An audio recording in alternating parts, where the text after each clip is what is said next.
So now we're going to move on with some trends on the periodic table. So the first one we're going to talk about is ionization energy. Ionization energy is the minimum energy that's required to remove an electron from an atom in the gas phase. You're going to need to know the definition and be able to apply it. Well, what does that mean? Well, if I said write the first ionization energy equation for sodium, you would write sodium in its gas phase yields sodium ion, because I'm ionizing it in the gas phase, plus an electron, because I'm removing an electron from an atom in its gas phase. The easiest electron to remove is going to be lost during this. Now for sodium, that requires 495.8 kilojoules per mole of energy. You will not have to memorize this. Now, in general, ionization energy increases as effective nuclear charge increases. Remember that Z effective that we talked about last chapter? So as that increases, so does your ionization energy, because the stronger the pull from the nucleus, the harder it's going to be to remove that electron. But there are exceptions that, due to the electron stability, when we're removing electrons, we have those electrons in a certain order according to Hund's rule, right? So when we have those specific electron configurations that are more stable in one way or another, there might be an exception. So this is hydrogen. When hydrogen removes an electron, it requires 1,312.0 kilojoules per mole of energy to form a hydrogen ion. But we know this happens all the time. So no matter how much energy it requires, it's still going to be happening. So in general, ionization energy is going to increase as you go up and to the right on the periodic table. So as we go up and to the right, let's take a look. Lithium 520, beryllium 899. Yep, it goes up. Now beryllium to boron, wait a minute, that went down. Boron to carbon, up. Carbon to nitrogen went up. Nitrogen to oxygen went down. But the rest of them follow the trend. So between 5A and 6A, we see a problem.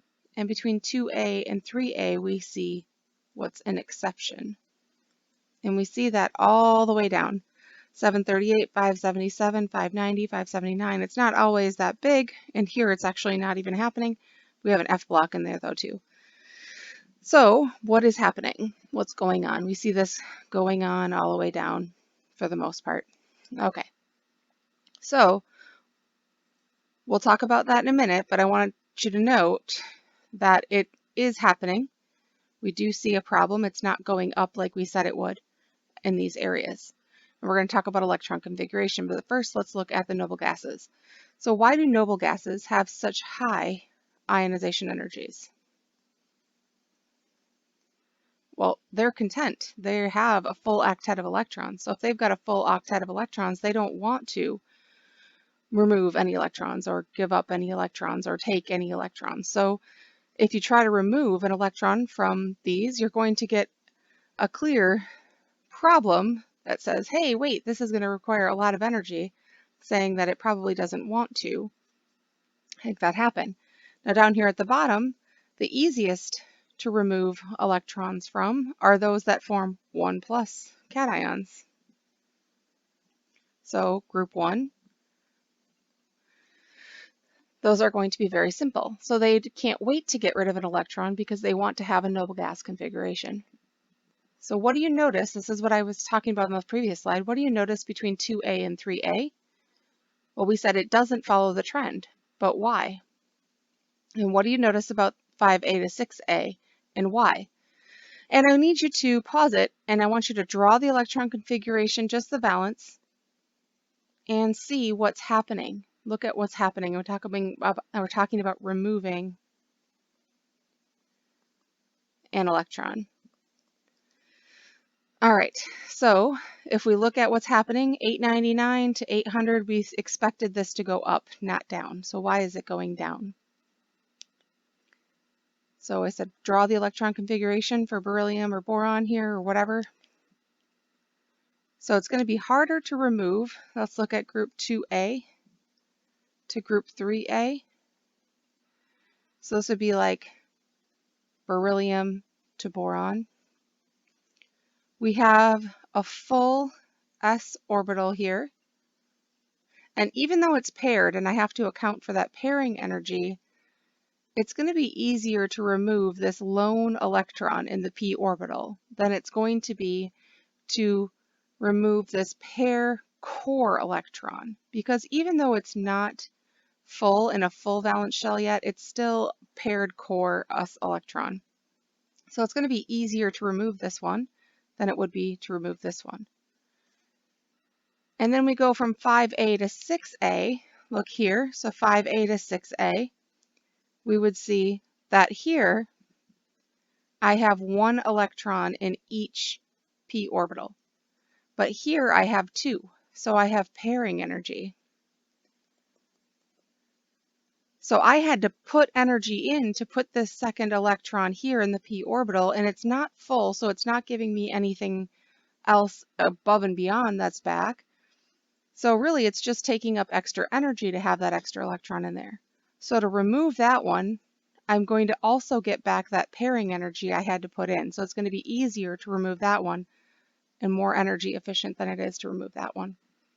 So within a degenerate orbital like a p shell, it's going to be easier to remove that electron from a doubly occupied orbital like this one than it is from a singly occupied orbital because of getting that pairing energy back.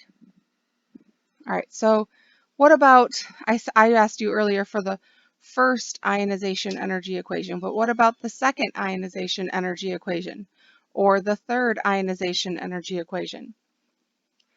Well, we know that sodium forms a 1+ ions, but can we say that sodium ion in the gas phase can remove a second electron and we get Na2+ plus an electron? Can we say that? Well, yeah, we can, but it's going to require 4,000 kilojoules of energy rather than the 400 that we talked about for the first one. So while we can do things, it doesn't make it energetically favorable. So removing a second electron would be like removing one from the noble gas, which is neon in this case. It would be like trying to remove it from neon. And neon, we know as a noble gas, does not want to remove an electron.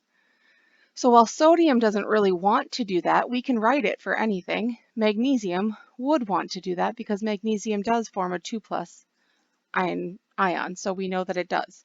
And aluminum does form a 3+ ion, so we know that it can.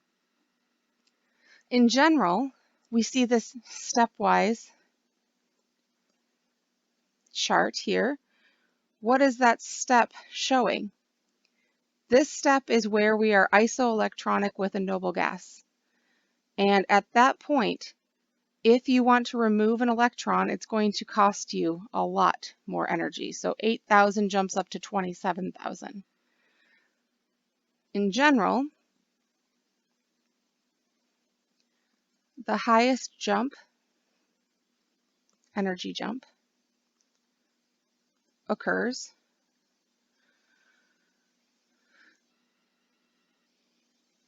when removing the, I don't know how to really say this, electron one more than the group number. So for example, group 1 will see the highest jump at IE2.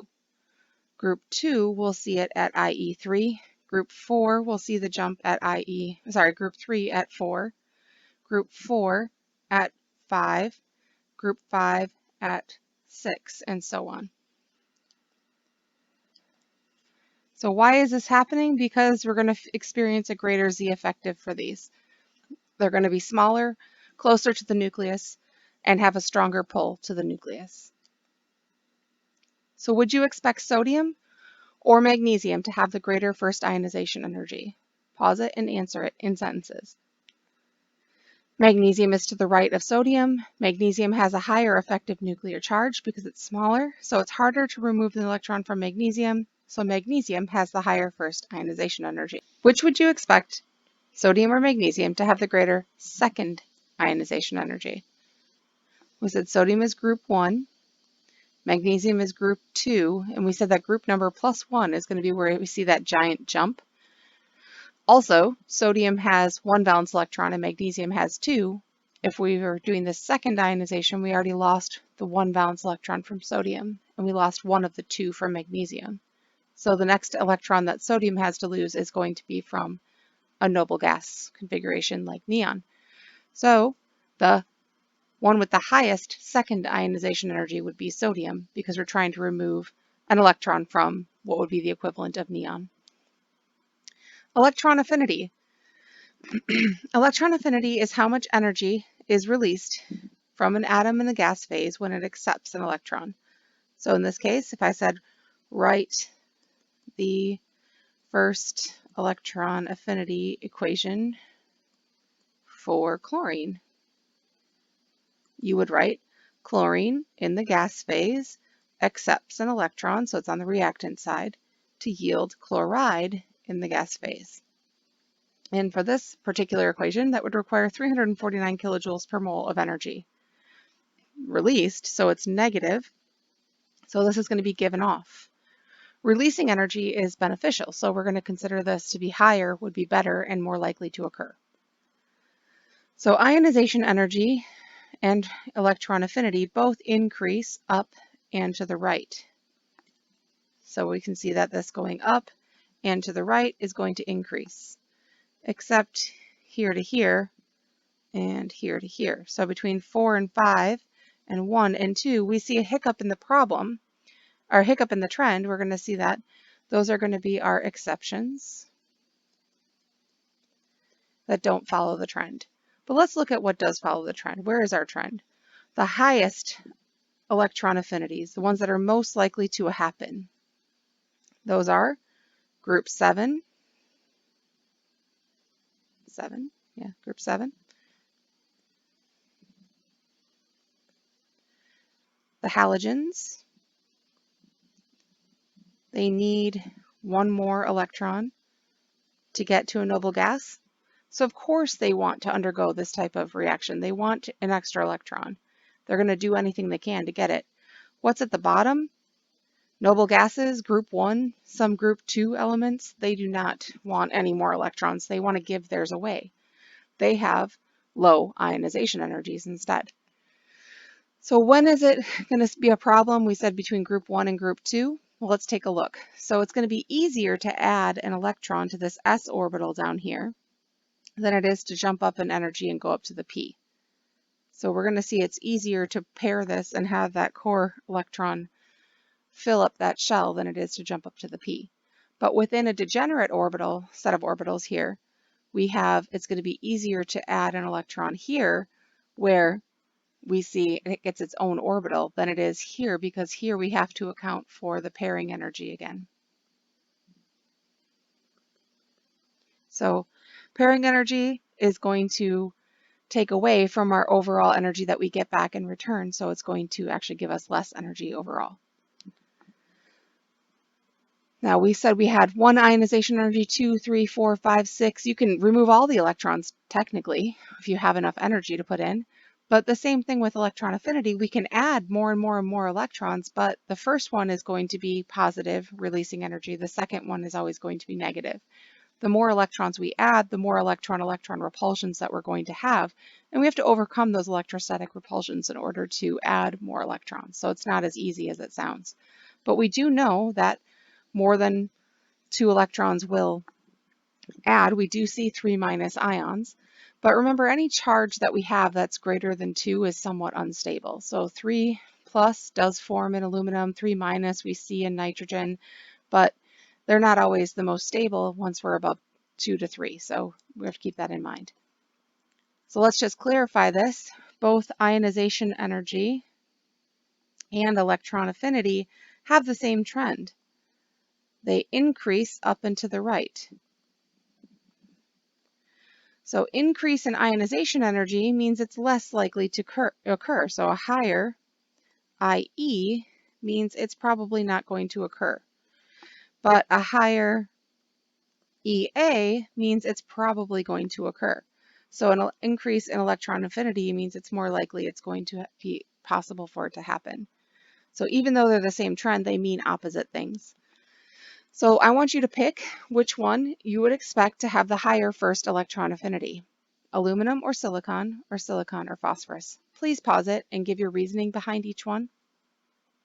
Aluminum or silicon. Aluminum has 3 valence electrons. Silicon has 4.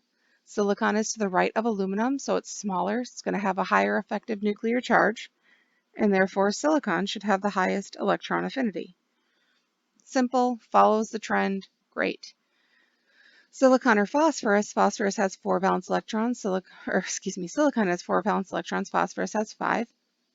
Now we would think that phosphorus would have the higher electron affinity because it's to the right. However, if you remember this situation, silicon, it's going to be easier to add that electron to that lone p orbital than it is to pair it, what we see in phosphorus. So we're actually going to see silicon having the greater electron affinity in this case. Metallic character is our next trend. Metallic character, you know this one already. Where are the metals on the periodic table? Are they on the left or the right? Well, I hope you said left, because you'd be right. If you say, if they are located on the right, where are they located? The top or the bottom? You probably said the bottom, because I know you did, and you would be right. They're to the left of that stair-step line and to the bottom, so we see metallic character increases to the left and down. Now metals, if we remember, are shiny, they're lustrous, they're malleable. They're good conductors of heat and electricity. They have low ionization energies, which means they like to form cations. So these are the elements that we're going to see to the left and down on the periodic table. To the up and to the right, we're going to see nonmetals up here. They're going to be various colors. They're not shiny. They are brittle instead of malleable. They are very poor to non-conductors. They have high electron affinities, which means they like to form anions. And then we have on the stair-step line, we have the metalloids, which have properties in between both. So let's talk about these groups and see what kind of characteristics we have in a moment. But let's first tell me, which of the following pairs has a higher metallic character? So would lithium have the higher metallic character or sodium? Would sodium or magnesium? I hope you paused it, and when you did, you said sodium would have the higher metallic character because it's lower down on the periodic table than lithium. And the next one you said sodium because it's to the left of magnesium, so it has a greater metallic character. It's that easy. So these are the 3 of the trends that we talked about, plus metallic character, which increases to the left and down. Okay, I like to write them in one way or the other, increases or decreases, but you pick one. Let's talk about some of the elements and then we'll be done with this chapter. So the octet rule, just remembering that the octet rule means we want to have 8. 8 is our magic number because it has a complete valence shell. So metals tend to have low ionization energies and high electron affinities, meaning that they're most likely going to lose 1 or more electrons. Nonmetals tend to have high electron affinities and high ionization energies and low electron affinities, meaning they're most likely going to gain 1 or more electrons. This is what's actually happening as we go through this process. So we have sodium, solid. It needs to be put into the gas phase. So to do that, we need 107.3 kilojoules per mole. We're going to put some energy in. We need to break the chlorine apart. So we're going to break the chlorine into individual chlorine molecules that have a radical, actually. So we're going to add another 122 kilojoules per mole of energy. Then this is the ionization energy here. The IE1 for sodium requires 495.8 kilojoules per mole of energy, and we're going to go all the way up here with that. Then we come back down, we say the chlorine gains an electron that this sodium gave off, so it becomes chloride. This is the electron affinity, and it's releasing 384.6 kilojoules per mole of energy. Then when the sodium ion and the chloride ion get together to form sodium chloride, it releases 787 kilojoules per mole of energy. And when it does that, we come all the way back down here. So this is where we started at. This is where we're ending at. So this is how much energy overall that we're getting off and releasing. 411 kilojoules per mole of energy. This is thermodynamics. You'll talk about this when you talk about Hess's law. But we're not going to do that in this particular semester. We'll do that in the next semester of chem. But you would sum up all the energy changes. You would give an overall equation, would show that you would be getting back 411 kilojoules per mole. But something we did mention was lattice energy. Lattice energy is how much energy does it require to break this lattice, this crystal that's formed, into its constituent gas phase ions. And in order to do that for sodium chloride, it requires 788 kilojoules per mole. So that is the exact opposite of how much it took to form it. How much does size affect and charge? Well, if we look at a 1 plus ion here and a 1 minus ion here, bromine and lithium, we have 807. But if we increase the size of that cation, we see 682 because we're increasing, or sorry, increasing that size, right? So, is that what I was just saying? Yes. Okay. So it's going to go down as size. Those with smaller sizes are going to have greater lattice energies because they're going to be closer together. They're going to have greater effective nuclear charges. So those sizes are still very important. Now charges, those with higher charges have greater lattice energies than compounds with lower charges. Group 1. Group 1 has 1 valence electron. They have low ionization energies. They're never found in nature in their elemental state because they're highly reactive with water and oxygen. So they are explosive. They react with oxygen to form metal oxides, peroxides, and superoxides with some. They are soft metals. They are silvery and can be cut with a butter knife. And often they're found in ribbons or they're in oil or small pieces because large pieces tend to form very large explosions because they form hydrogen gas that heats up very quickly and ignites. Group 2 has 2 valence electrons, we'll call them. So 2 valence electrons. They're less reactive than group 1, but still highly reactive. They react with water to produce hydrogen. They also react with acids to produce hydrogen. I would say most of them do. Most metals do in general. This looks like magnesium ribbon here. We have strontium, we have calcium, just to name a few. Group 3 have 3 valence electrons. Now, if I were to have you in class, I would let you hold my sample of gallium and you could see that it melts in your hand because it has such a low melting point. So we have a metalloid also, boron. It's not very boroning. It actually has a lot of very interesting uses, especially in medicinal chemistry that are interesting. We also have metals on all the others. Aluminum does form a 3+ ion, whereas the rest of these actually form 1+ to 3+, but 3+ is generally unstable. Group 4 has 4 valence electrons. There is nonmetal carbon and what else is in there? I can't think right now. We have metalloids, silicon, germanium, and the others are metals. So tin and lead are going to form 2+ and 4+ oxidation states. They can also react with acid to form hydrogen. This is carbon, but this is not the most thermodynamically stable form of carbon. This could actually turn into charcoal one day. It probably won't. But most thermodynamically forms of carbon is actually charcoal. Group 5, we have nonmetals, nitrogen and phosphorus, with the metalloids, arsenic and antimony, and we have the metal bismuth. Nitrogen forms many different oxides called NOx compounds, where X is usually 2 to 5. And these are going to wreak havoc in our environment, so they have to pay for different emissions and have different emission standards within our environmental policies. Phosphorus is found naturally as sp4, nitrogen is one of our diatomics.